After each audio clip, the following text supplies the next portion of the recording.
We do this a lot. This is what all of our top guys do. We've been doing this for a while. We send and track millions of pieces of mail. This is what we've come up with, and what we find the most success with is sending that piece out at 80% of that home's value. I know you want to get it for less, that's fine, but we're sending to pre-foreclosures. So these people are motivated to sell their properties. We're sending out at 80, but you get there, you show up, and come to find out it needs a roof and it needs some work.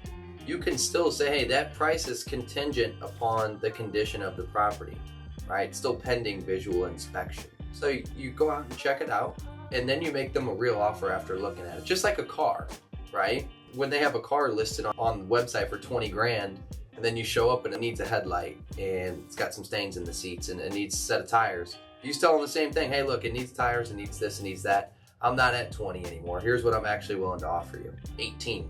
So you can still negotiate. The price on the mail piece is just to get people to call in, to give them an idea of what their property is worth. They call you, and who knows? It may be worth that. Maybe that's at 65% of the ARV, but you may have to talk them up or talk them down a little bit. I would say if we send it out at 80%, that's the sweet spot where you're not going to offend them and get a whole bunch of people telling you, F off, but you're also going to get some people that are interested in selling their homes for below market.